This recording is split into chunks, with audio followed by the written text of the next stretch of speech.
Alors apparemment, vous avez balancé des élèves sur un nid de frelons. Ouais, je les avais enduits de miel juste avant, ça fait comme des bonbons géants pour les frelons. Mais comment, sans vouloir vous offenser, mais pourquoi avoir fait ça? Mais ils harcelaient un élève de 6ème, du coup, Vous bah... pensez pas que c'est un peu extrême? Vous savez combien il y a de suicides par an à cause du harcèlement scolaire? Non. Beaucoup. Donc si on peut en arriver à des extrémités comme le suicide, bah d'un coup les frelons ça devient moins grave. Quand même, c'est violent. Violent? Vous savez ce qui est réellement violent? Non. Enfin, plein de choses en soi, mais là, non. Se faire harceler au lycée tous les jours sans aucune raison, avoir la boule au ventre à chaque instant dès qu'on marche dans les couloirs, être exclu systématiquement alors qu'on n'a rien fait de mal, être moqué, rejeté, martyrisé. Ouais, c'est sûr que... Vous voyez ce qui se passe aux États-Unis quand un élève pète littéralement un boulon? Bah il se ramène dans son lycée avec une kalachnikov et il tire sur tout ce qui bouge. Oui, mais ça... Non mais y a pas de oui mais ça, y a ça. C'est la réalité et c'est le résultat d'un harcèlement quotidien qui pousse ses élèves à faire ces atrocités. Il a pas tort, hein. Alors messieurs, avec tout ça, est-ce que vous trouvez réellement que les frelons c'est très grave? Ouais, quand même, ouais. Bah si vous voulez on fait la comparaison, on donne un fusil à pompe à un élève qui subit le harcèlement depuis des années, on le met face à ses harceleurs et puis on voit ce qui se passe. Non, on va pas faire ça quand même. Bah pourquoi pas? Le harcèlement c'est une arme qui tue, tout comme le fusil à pompe. Mais on va pas donner une arme à un élève, ça va pas. Bah le harcèlement scolaire c'est une arme aussi que beaucoup d'élèves utilisent et elle fait des morts. Ce qu'on essaie de vous dire... Ce que vous essayez de me dire c'est que vous arrivez pas du tout à gérer ce problème de harcèlement scolaire, j'ai pas raison? C'est-à-dire que... Arrêtez, vous savez très bien que ni vous, ni les administrations scolaires ne savez comment gérer ce problème. Une fois encore, il a pas tort, hein. Donc j'emploie des méthodes certes un peu...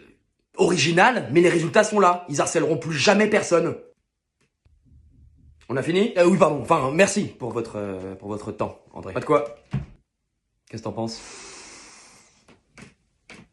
J'en pense que ça fait chier. Mais il a raison.